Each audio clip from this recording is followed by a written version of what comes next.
Being Reasonable, now heard on WHUP LP Hillsborough, WCOM Carborough, and WPVM Asheville. Being Reasonable comes to you from the WHUP studios in downtown Hillsborough, North Carolina. Please fasten your seatbelts. I'm Mark Solomon, and you are taking part in Being Reasonable, the weekly conversation show that focuses on how we've arrived on our steadfast views and our desire to know what is true. To participate in this friendly collaboration, all you need is respectfulness and an honest interest in the truth. We can all improve the way we form and consider our beliefs, and we can do so by being reasonable. 1, 2. On this week's show, we first speak with Dr. David Remington, a geneticist in the area of evolutionary biology from the University of North Carolina at Greensboro. He is here to discuss how he assimilates and reconciles his scientific endeavors with his Christian faith. During the second half of the show, we speak with Stephanie Berst, as she considers the power of astrology as a tool for examining one's life. But first up, Dr. David Remington, a geneticist in the area of evolutionary biology from the University of North Carolina at Greensboro.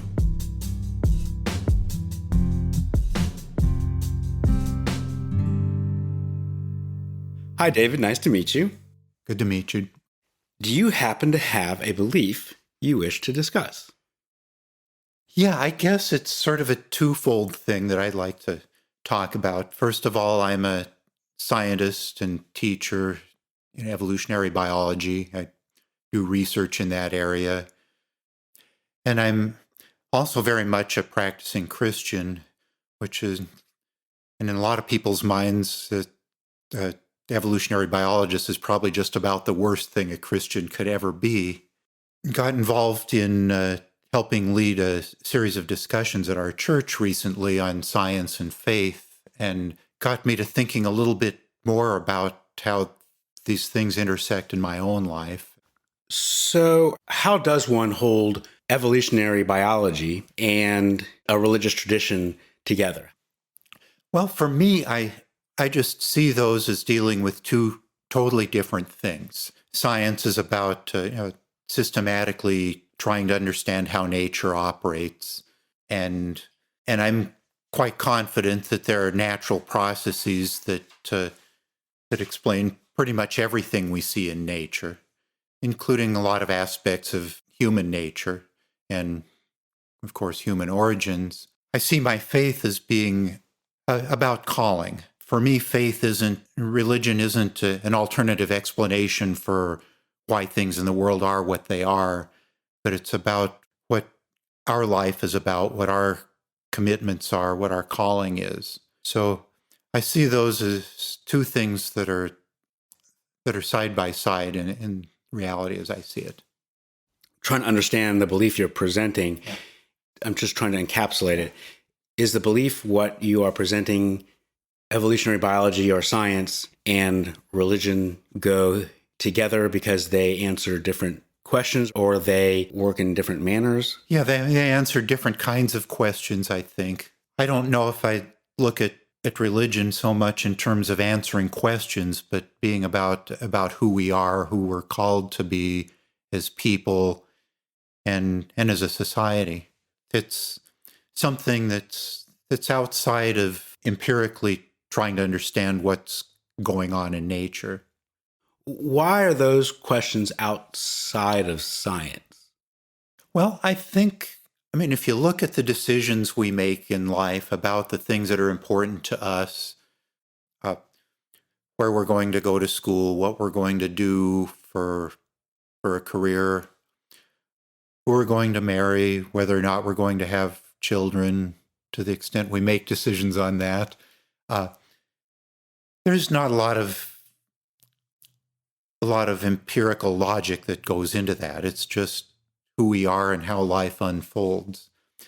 Actually, looking back on from when I was a kid, the Star Trek series, I think a lot of the point there was a mythological explanation of who we are as humans and how we're not Mr. Spock. We're not Vulcans who do everything based on logic, but there's some other complementary side to what it is to be human. How do we know this? I don't know if I describe it as knowing things. I mean, I think science is about knowledge, gaining knowledge, and understanding how sure we are about certain things that we've studied, trying to get to more certainty on how things work.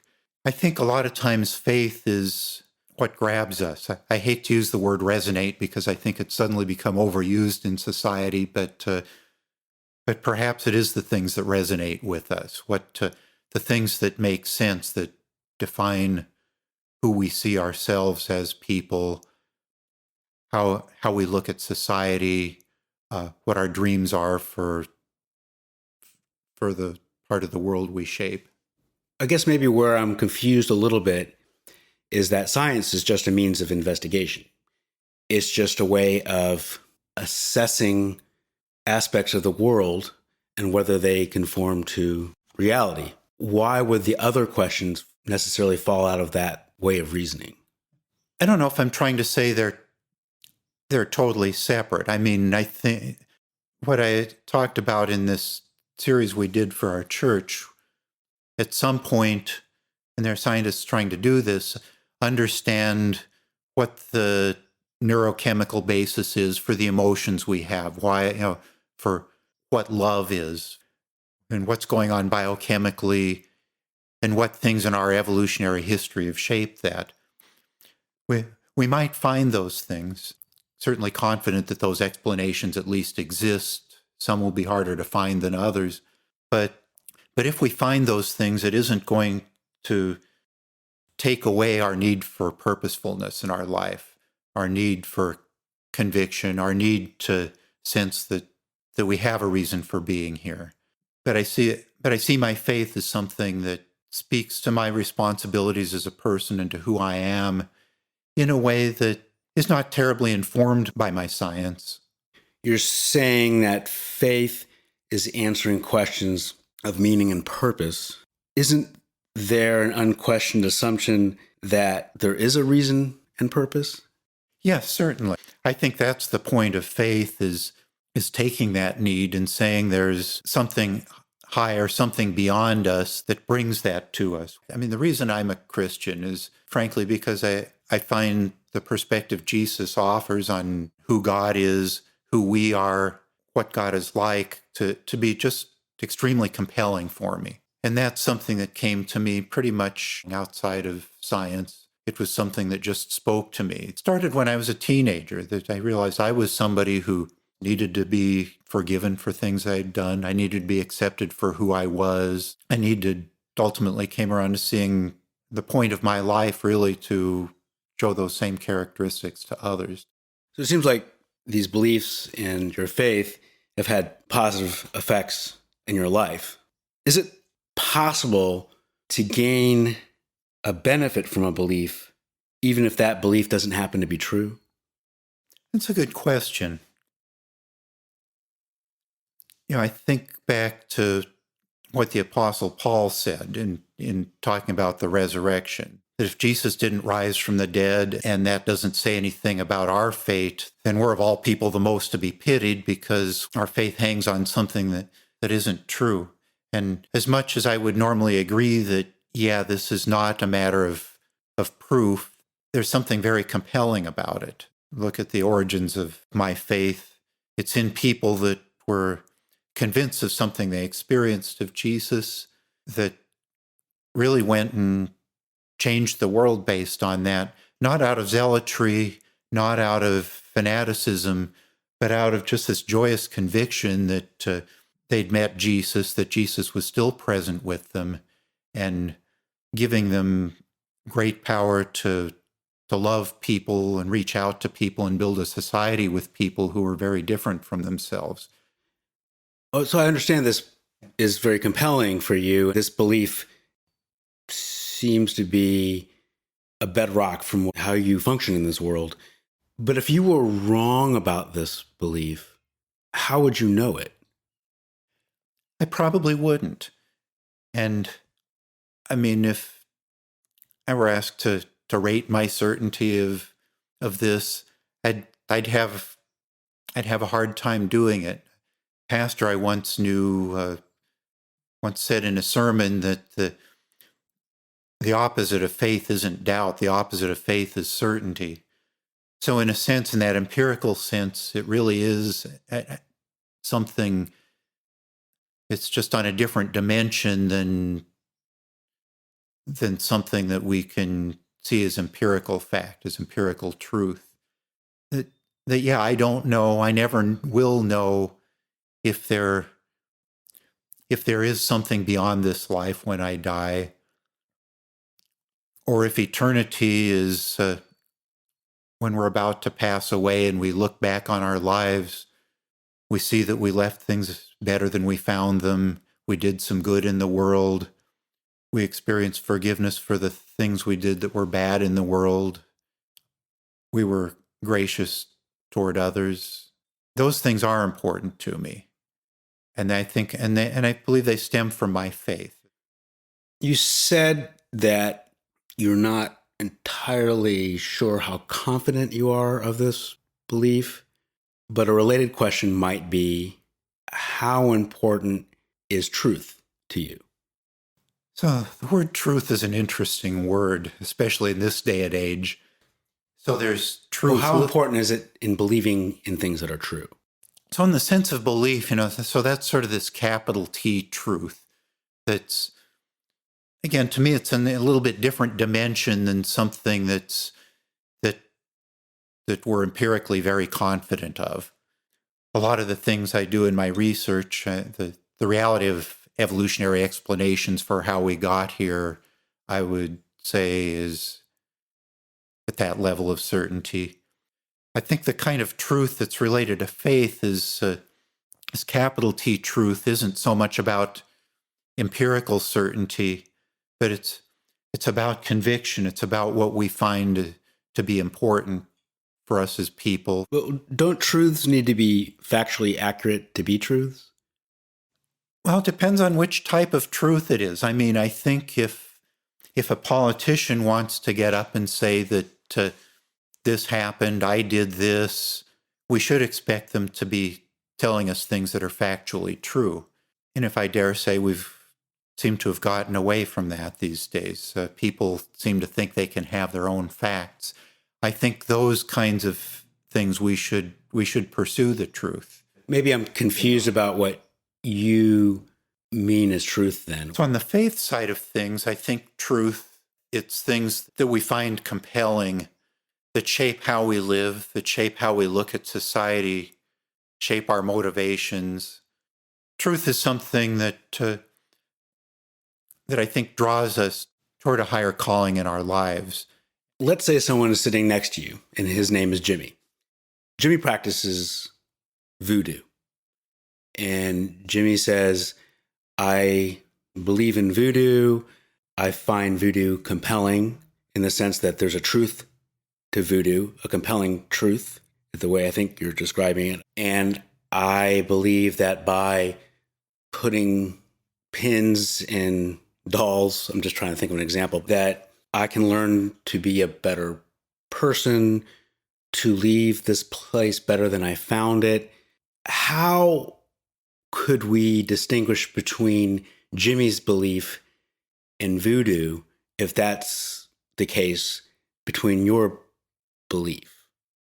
As a professor, I have a lot of conversations with students coming and sitting in my office the way we're sitting together here and hearing a lot of stories. And I can picture Jimmy in that sense, and I would be very interested in hearing what he had to say, kind of understanding if there are some commonalities in how we look at things, what our values are, what things are important to us. And I had rather long conversation yesterday with a student who's Muslim, and a woman who wears a headscarf, and family came from Pakistan, and we ended up talking a lot about religion and kind of the things we had in common.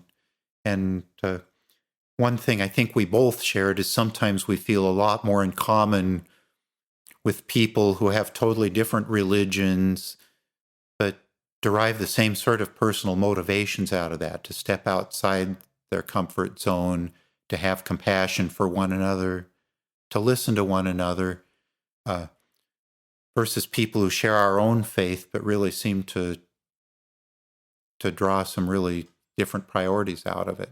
Could someone have no religion and no belief in God and still have those values?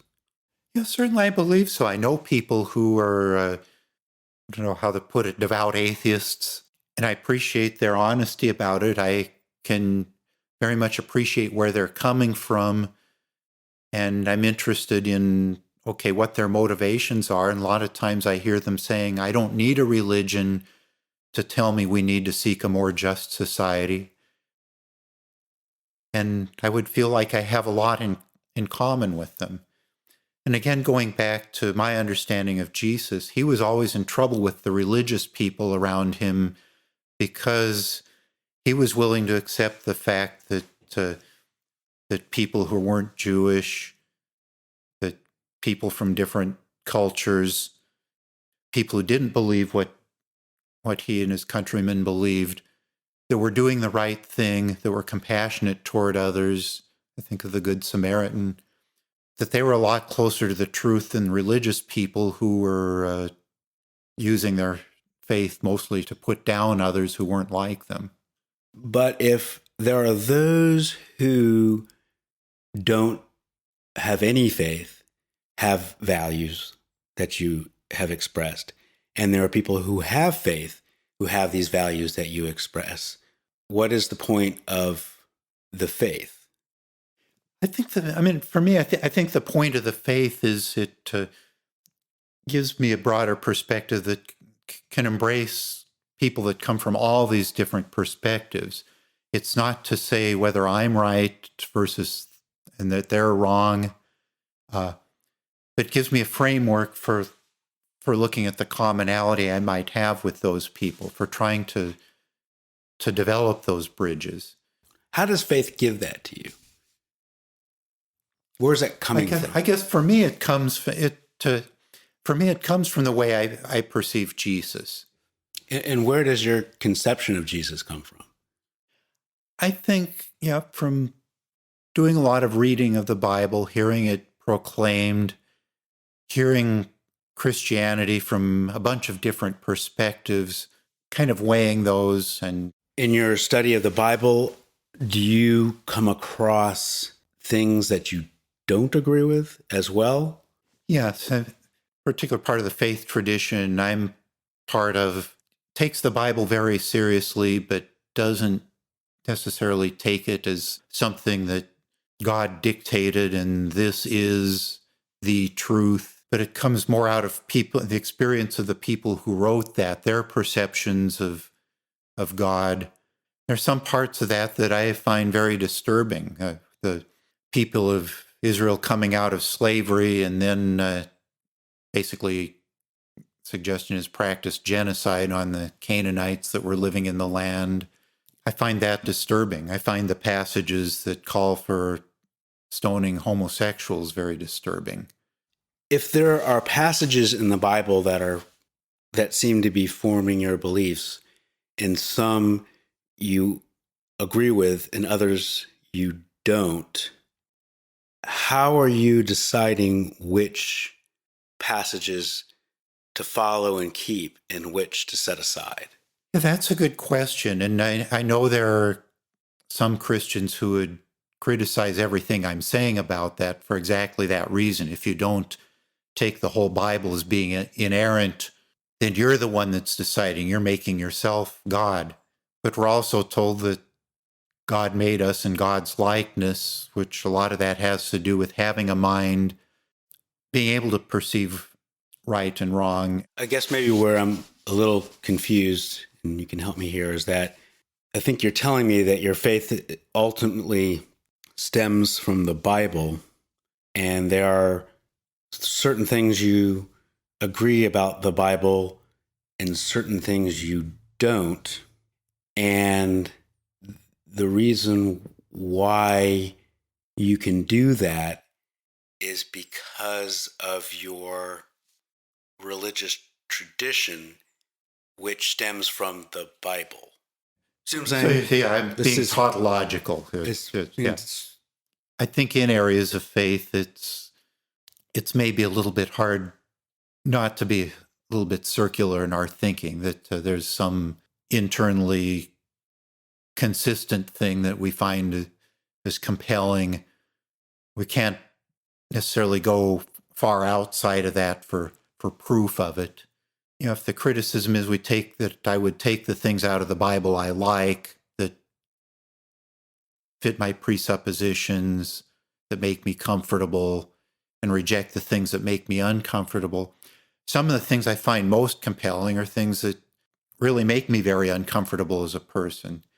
I've been having to deal as executor of my parents' estate here, and including what I'm going to do with my share of that, and which inevitably comes down to questions of investments and so on. And my faith makes me a little bit uncomfortable about that. Do I let some of my money be in places that I really don't know what these companies are doing? Does it fit my values? Isn't it possible to believe in this and it affect your life in a positive way, and you make good decisions, and decisions that are right for the world, and decisions that are right for your family, yet that belief still not be a true belief? So when you say true, I presume you mean in the sense of something that's factually true. That Are there false truths? Again, I think it's a question of the context in which we're talking about truth. Isn't that sort of truth presumably attempting to get to something that is true, something that corresponds with reality, has something to do with the real world? I think I could say that the perspective on society that I see my faith calling me to is one where we look after one another, where people have a chance to rise above the circumstances they were born into. Maybe I'm getting the sense that you are using the word truth as a substitute for preference. Like when you say my preference is to act this way in the world, my preference is to do this behavior as opposed to this behavior. Is that? Ultimately, I think maybe where I'm tying myself up in knots here is I'm not one to go around using the word truth a lot in that sense. I don't go around telling people I think my religious perspective is a pursuit of the truth, the true God, as opposed to false gods that other religions have or whatever. I guess all I'm saying, or the questions are only indicating, is that don't we just want to believe in things that are true? I guess I would say no. I don't think most of the things that motivate us as people are factual. I don't like them to be counterfactual. The thing that we ended up talking about in the last part of our Faith and Science series at church was what we as people of faith, how we want to see science used in terms of public policy. That we want to see decisions made in a way that accepts the things that are factual and the things we are finding to be true, the knowledge that we gain by science, to use it in ways to make sure that we're totally taking those things into account when we make decisions. but those decisions we make are ultimately going to come out of our values. And the discussion really came around to we as people of faith need to try to bring those values to bear in both in terms of valuing evidence, in terms of making those decisions, and in terms of how our faith leads us to what those decisions should be in light of those things. A final question. If your belief was wrong, would you want to know it? Again, it comes back to the two aspects of wrong. There's this empirical, scientific side. If there were something factually wrong where I'm living on some delusion, yeah, I would want to know that. If I came to the conclusion it was morally wrong, I would feel very sad that I'd spent all my life aiming for something different. Although at the same time, I'd be glad that for this process of maturity that we come out of the things that we ultimately found unsatisfactory, came to things we found more so.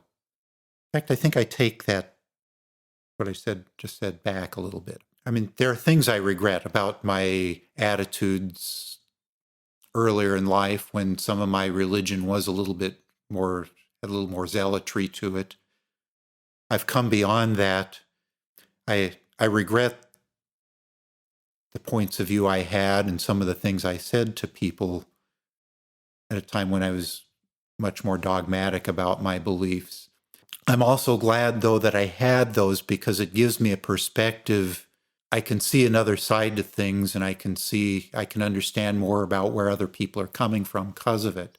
So I ultimately end up being glad for the things that I've decided were wrong in that more faith sense, that more values sense of things. And certainly part of my faith is recognizing that at some point people are going to look back on our day and age and people of faith from our day and age asking, how could people ever claim to have that kind of faith perspective and do those things?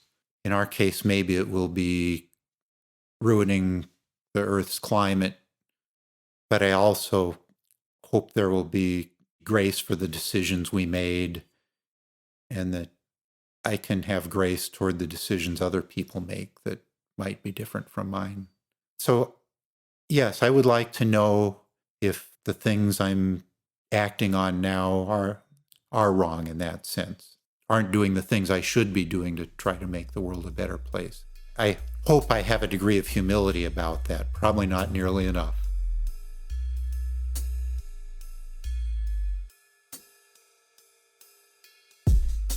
You are listening to Being Reasonable on WHUP.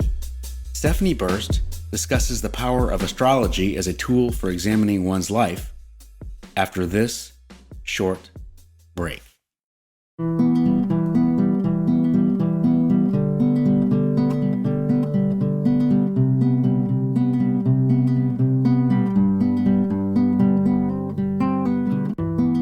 Fog drifts over frozen seas as cold fills the bay. Daydreams are no use to me when night's here to stay. It's now time to come alive, to climb that stairway. Been so long since you lived here, think you've lost your way.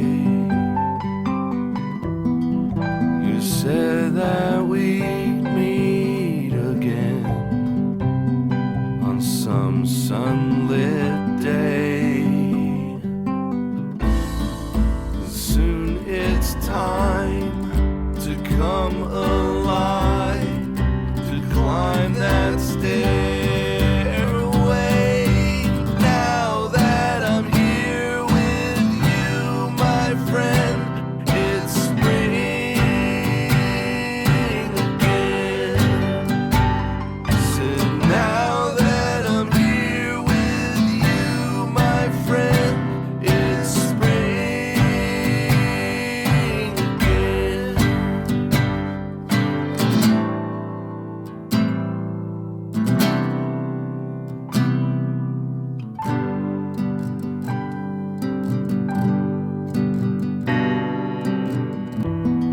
Music inside turned way low. Sounds that lost their notes. While I sense sadness that sinks, I see that hope floats.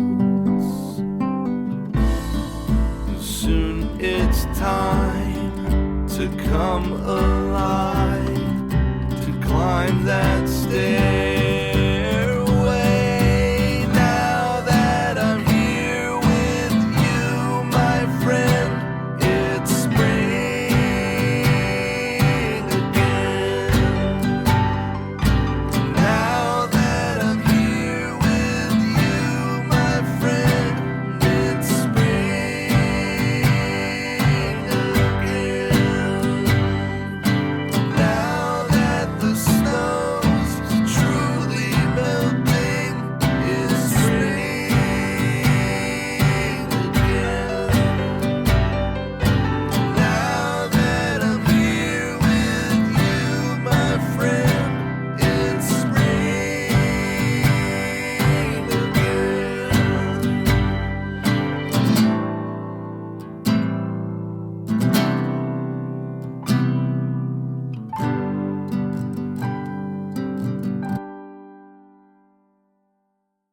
I really believe in the power of astrology, especially as a tool for examining your life and trying to figure out what it is you want to do with your life or how to work through struggles. I think that it's a very powerful tool. On a scale from 1 to 7, how confident are you that your belief is true? I would have to say a 7 because the details of my belief are kind of fluid with where I'm at in my life and what I'm trying to work through. It's not necessarily an overarching belief of, I am a Taurus, therefore I am this person. It's more, I am a Taurus, how can I use those qualities every day in my life to fulfill my highest intention, really? On a scale from 1 to 7, how important is it to you in believing in things that are true? I think 7. Again, I feel strongly about that. Truth is one of the most powerful things that we have in our arsenal, no matter what the situation is. And so when you also have a strong belief in things that are true, I think that empowers you to really act out of authenticity. How do you know your belief is true?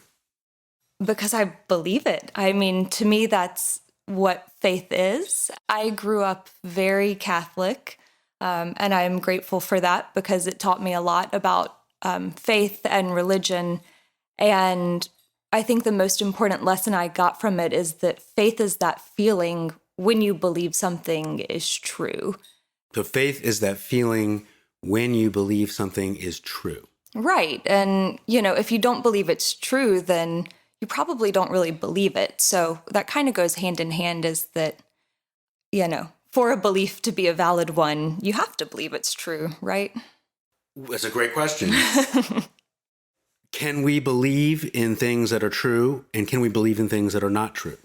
I guess I'm going back to a German philosophy class that I took at UNC, where we kind of talked about the idea that if you believe it, it's true, or it exists in some way. And so I think that truth can be different for everybody. Well, let's say I have this bowl of marbles sitting on this desk over here, and there is either an even or odd number of marbles in that bowl, can we agree that there is a truth to that regardless of whether we exist or not? I suppose you could, but that's where I like to delineate between what is true and what is truth. To me, when you're talking about truth with a capital T ending in a TH, that's more of a universal idea or spiritual belief or whatever kind of notion a person might have. Whereas when you're talking about something as literal as marbles in a bowl, it might be true that there's an even number or true that there's an odd number, but that's not really one of those, major questions we have in our lives. So maybe I think we're using that word a little bit differently. Maybe where I'm coming from is that, do truths need to be factually accurate to be truths? I see. And I don't think so. I think that while there are things in the world that are facts and that we can know for sure, a lot of times even our perception of what is factual is colored by our own thoughts and our own feelings about a subject. And certainly you can... Even with that example of the marbles? Right. I mean, you can... It's hard to bring it down so literally, I suppose. But the idea being that I guess there are certain things in life that you can distill down to their absolute factual essence of whether it's true or not, but that I don't think it's the same as feeling like you need factual evidence of the power of astrology or the presence of God or climate change or whatever your belief system is honoring. I don't know. I guess it's a little bit different, and I don't know how to necessarily bring that into a cohesive idea. So the sense I get is that what you're relying on to know that it's true is personal experience. Yes. Is personal experience, is that a good way to know whether something is true? I think it's a good way to know what's true for you. I separate the word fact from the word truth. To me, those are two different things, and sometimes they overlap.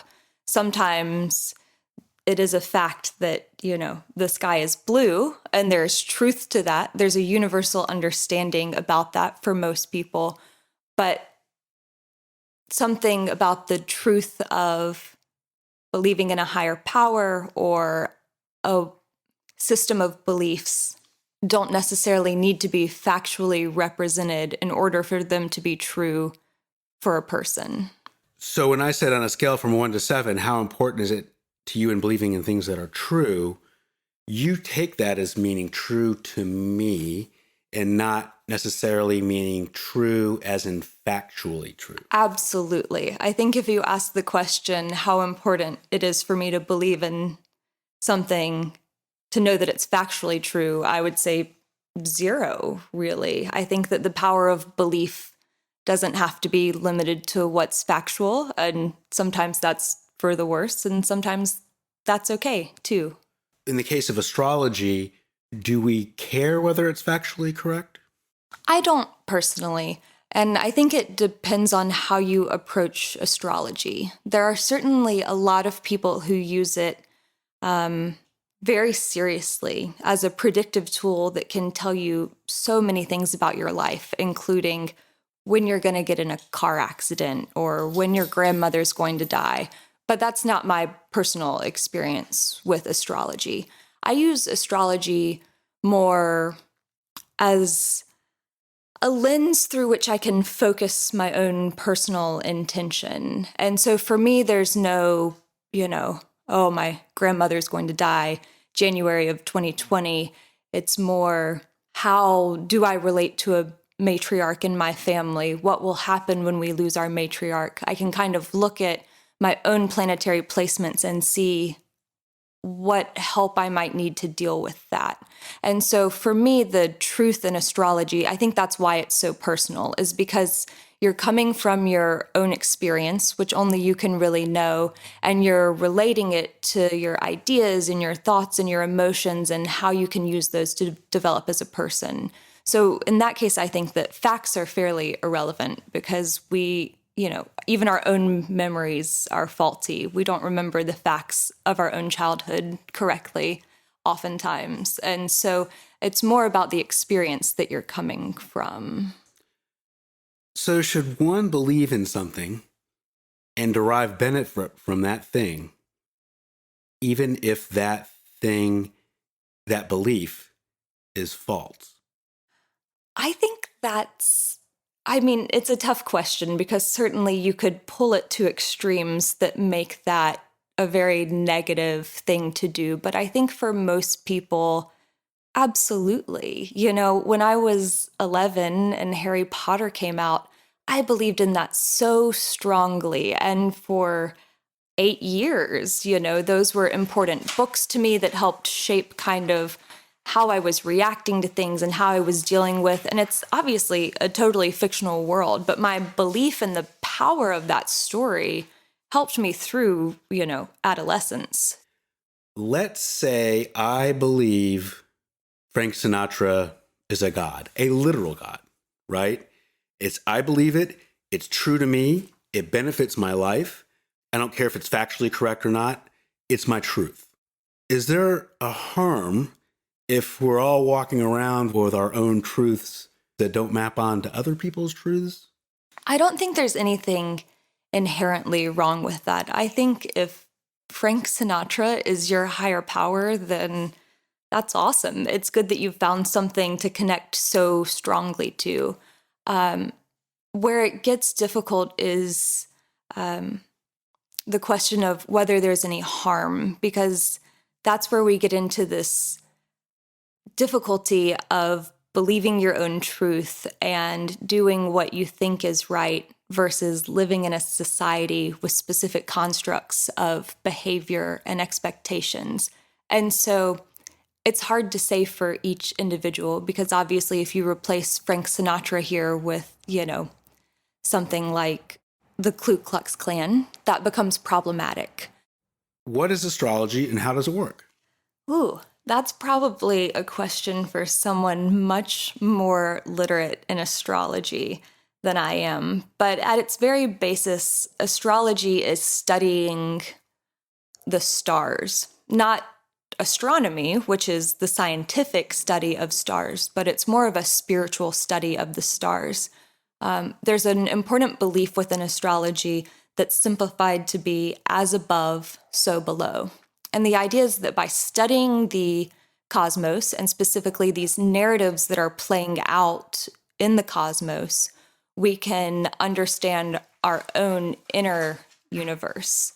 And so you're using, when you think of the zodiac signs, you have Leo, the lion, Taurus, the bull, you have all of these constellations kind of playing out epic battles. And it's not only a fascinating way just to stay connected to the idea that the universe is so huge and we are so tiny, which I think is a very important thing to understand, but to also think that, these things are reflecting our own lives because we are the ones creating these stories. So therefore, our stories are reflected back to us. To recap what you're saying, and please tell me if I'm oversimplifying it, astrology is the notion that what's playing out in the heavens, i.e. space, is also reflective of what's happening internally. Absolutely. Absolutely. And it's certainly, astrology as a philosophy is highly reliant on astronomy as a science because where we derive the meaning is from planetary position. So for example, with your birth chart or your natal chart in astrology, it's an image of the exact placement of the planets at the time of your birth specifically. And it's very unique to a person. Really you would have to be born at the exact same moment in the exact same place as another person to have the same chart. And still it's going to be expressed in different ways for different people. We use those astronomical calculations to understand my sun was in Taurus, my moon was in Libra, Cancer was on the horizon. And then we take those larger ideas and we can pull the specifics into our own lives. Maybe explain to me how the initial conditions of my birth in terms of where planets and stars are affect who I am. The real question is, why does it work? Why do these planets having particular positions at our birth make meaning onto our lives? And why is that? I have no idea. I have just seen so many instances in my own life where it has been true for me. Why does it affect a person who has just been born, yet does not affect that same person when that person is in the mother's womb? What about the womb is shielding them from the effects of the first initial conditions of astrology? That is a really interesting question. Why don't we do charts for conception rather than birth? And I guess that's probably a question for someone who understands the history of astrology a lot more than myself. Presumably, from the little I know about it, is that people generally can have different personality types based on their zodiac sign or roughly the month or so when they were born relative to the same people who were born in that month. Absolutely. So where that, I think, is most interesting, and this is the part where a lot of people get turned off to astrology because they read those 2 lines in the newspaper that give you some bogus idea of what your day is supposed to be like. And they think, I don't connect with that at all. Or they might know traits of a sign and think, well, this says I'm an Aries. I'm nothing like an Aries. And the complexity of it is that your sun sign is incredibly important. But it is also important to know your moon sign and your ascendant or your rising sign, especially. The placement of the rest of your planets is also very important. And things like how your planets are angled towards each other are also meaningful. Well, that's interesting. You're telling me how people who are born in different months and different times in different places can have possibly predictably different personalities. So wouldn't, in that case, we be able to bridge truth with fact? Couldn't we devise a test where we, let's say, didn't know somebody's astronomical sign and other information, yet we would be able to predict where they would fall? I certainly think that's possible, and I think that knowledgeable astrologers would be able to do something like that. A lot of people seem to have a sense, and especially when you've been studying it for a long time, they can kind of meet someone and guess their sun sign. And certainly if you were to go deeper, I think that would be possible. But it kind of depends on the strength of the belief in the astrologer. Is this a real belief or is this a professional gimmick? Would your belief in astrology, would it change if you were the only one who believed it? I don't think so. I think it would be a lot harder because I rely on people who believe strongly and understand it better for my information. I do not know how to do the astronomical calculations to understand a birth chart. I know which resources I trust to create those. And even the interpretation, I'm such a beginner. I'm such a newbie. And I really have had to use so many resources to get to this very base level. So if I was the only one who believed it, I wouldn't have the research behind it to help me fully develop my ideas. So initially, this is not a nice thought, but if you were kidnapped, it gets better. If you were kidnapped and you were taken to an island and other people were kidnapped and they were put on this island as well, and you basically had to start over. There were no books. There were no ways to retrieve information, no internet. You had to start from the beginning. You had to build a society. How would we be able to learn about astrology? How would we be able to recreate that? That's a good question. I guess, the spark of Genesis would have to come from somewhere for that to be created. And if you had no historical recollection of what we already have for astrology, I suppose you might even not have the same constellations, the same zodiac. Does it have the same number of signs in it? Do we still have 12 calendar months, or is it different now that we're on this island starting over? And, are we even at a place where anybody has the time or ability to care about this? Are there 10 of us and we have to build all of our own shelters and hunt all of our own food and focus on the daily living of things?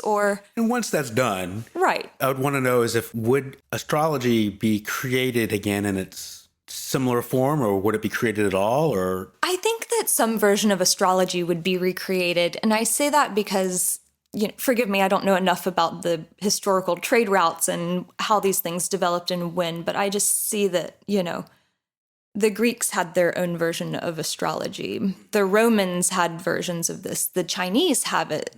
Indian culture has Vedic astrology, which is so much more detailed and intricate than Western astrology. So I think that it would be recreated. I don't know that it would look anything like what we have now or have had in the past, because I think it's dependent on the society's experience of the world at the time that it's created. Have you ever been taught something that's not true? Absolutely. I went to public schools. So the more I'm talking with you, and I think I get a better sense of where you're coming from, when I'm going down the floors, I'm getting to the pillars of this belief, which I try to do, often unsuccessfully. Am I sensing that we have a basic mistrust of information? Absolutely. Absolutely. I don't know. I don't know if studying journalism put that into me or if it was already there, and that's why I enjoyed journalism for as long as I did. In light of that, how do we make decisions really about anything? I mean, how do we know whether we should give our kids vaccinations or not? How do we know whether climate change is occurring or not? How can we rely on anything? Because anything can be true. I think that's a big question, and something that probably most people will spend their lives working towards, consciously or not. I think the difference is some people just know that this is the case, whereas others take for granted that, all of this information might be factual. But in essence, we're all just trying to make the best decisions based on the information out there. And so if your best decision comes from watching 3 different news outlets and reading 2 different papers and being involved politically and trying to make a difference that way, that's awesome. But if your truth comes from studying the stars to figure out what personality traits within you might be stronger and more able to conquer challenges in your life, then I think we're all working towards the same goal, just with different devices. At the beginning of our conversation, I asked you on a scale from 1 to 7, how confident are you in that your belief is true? I'm going to stick with a 7 for me. I'm fully confident that my beliefs are 100% true for my own self. I also asked you on a scale from 1 to 7, how important is it to you in believing in things that are true? And I think you said a 7. Has that changed? I think so. I think that as we continued to ferret out the differences between true and truth and fact, really it's more, I don't care if what I believe is true or not, because I think it's so variable, and I think it's beneficial to believe things that, if you were to change the word true with possible, that also changes your perspective on, I think, what it's important to believe.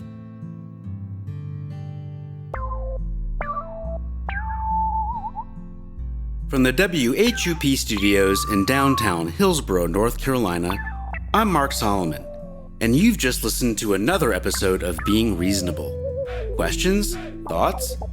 Connect with us at beingreasonableshow.com. See you next week.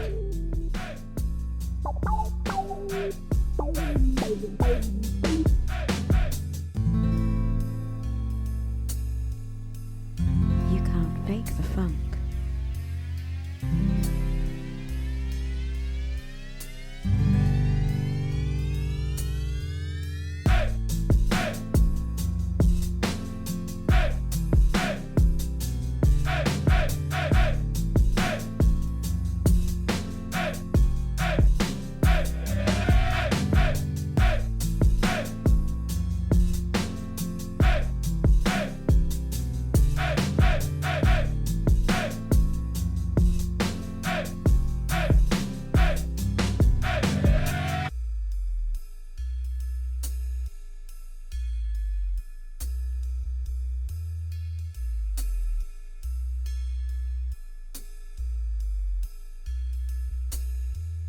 Now that's what I call funky.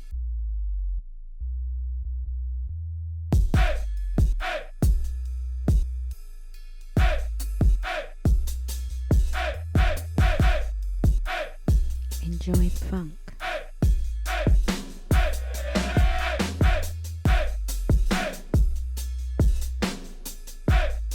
Silence is not an option. I've got you in my head.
Something's better than nothing.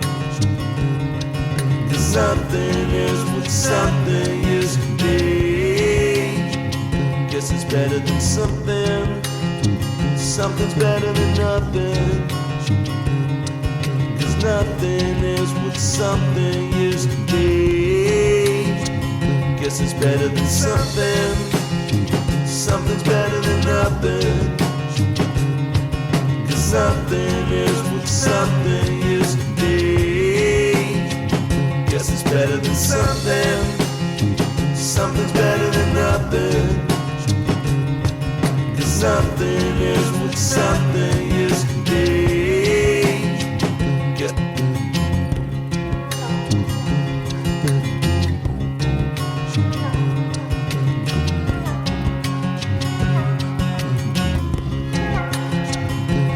Better than something. Something's better than nothing. 'Cause nothing is what something used to be. Guess it's better than something. Something's better than nothing. 'Cause nothing is what something used to be. Guess it's better than something. Something's better than nothing. 'Cause nothing is what something used to be. Guess it's better than something. Something's better than nothing. 'Cause nothing is what something used to be. Guess it's better than something. Something's better than nothing.